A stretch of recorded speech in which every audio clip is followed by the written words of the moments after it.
Bismillahirrahmanirrahim. Assalamualaikum warahmatullahi wabarakatuh. Alhamdulillahi rabbil alamin. Hamdan laka ya Allah, salatan wa tasliman alaika ya Rasulullah wa ba'du.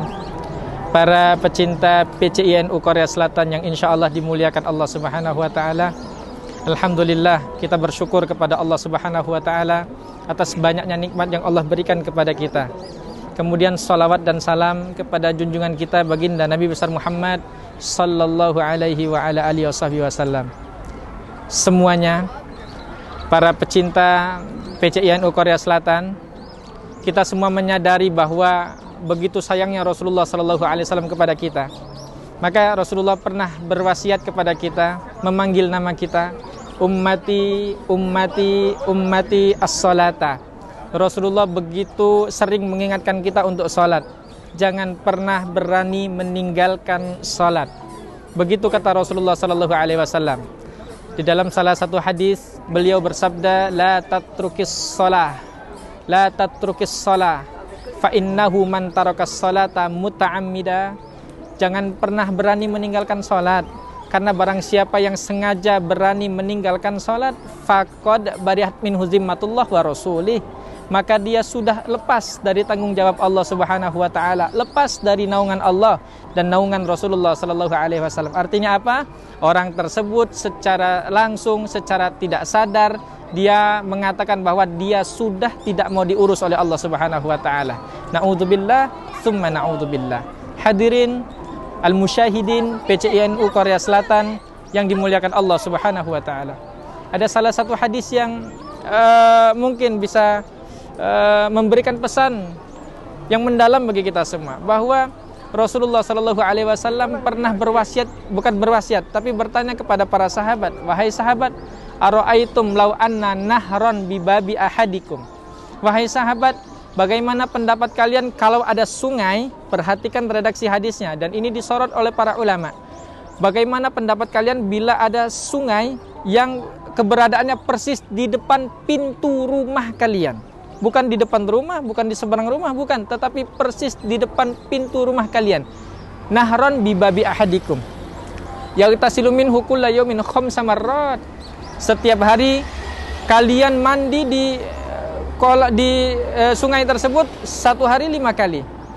Kata Rasulullah, hal yabqa min daronihi syai'. Kalau seperti itu, sungainya tepat berada di depan pintu rumah kalian, kalian mandi sehari 5 kali, apakah kalian akan tersisa kotoran di badan kalian? Maka kata para sahabat, ya Rasulullah, wallahi la yabqa min daronihi syai'. Ya Rasulullah, pasti akan bersih, benar-benar bersih. Tidak mungkin ada kotoran yang tersisa pada diri kami. Kenapa demikian? Bagaimana mungkin ya Rasulullah? Itu sungainya bukan di seberang rumah, itu sungainya bukan di depan rumah, tetapi persis di depan pintu rumah kami. Artinya apa? Begitu kita buka pintu tersebut, satu langkah pertama keluar, kita akan langsung masuk ke dalam sungai. Setelah selesai mandi, satu langkah masuk ke dalam, kita langsung sampai ke rumah. Sama sekali tidak berkesempatan atau tidak mungkin melewati kotoran, melewati debu, becek, dan lain sebagainya. Ini adalah perumpamaan, kata Rasulullah. Demikianlah perumpamaan orang yang sholat 5 waktu. Kalau dia menjaga sholatnya, maka dosa-dosanya akan diampuni oleh Allah Subhanahu wa ta'ala. Hadirin, bukankah ini sebuah nasihat yang luar biasa untuk kita? Bukankah ini adalah fasilitas yang istimewa dari Allah Subhanahu wa ta'ala? Berarti, kalau kita sadari, kita renungi bersama, sholat adalah bukti nyata kasih sayang Allah kepada kita semua. Hadirin yang dimuliakan oleh Allah.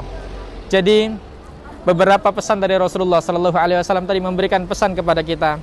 Ayo, mari sama-sama kita jaga sholat kita. Apapun kesibukan kita, bagaimanapun kondisi kita, kita tetap harus melaksanakan sholat, melaksanakan kewajiban kita kepada Allah Subhanahu wa ta'ala berupa sholat. Kalau kita mau sadari bersama, sholat ini adalah pengikat antara kita dengan Allah dan antara kita dengan Rasulullah Sallallahu Alaihi Wasallam.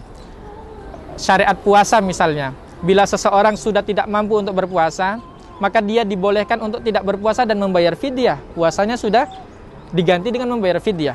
Zakat, kalau seseorang tidak mampu membayar zakat, maka dia tidak ada kewajiban untuk berzakat, tetapi dia diberikan zakat.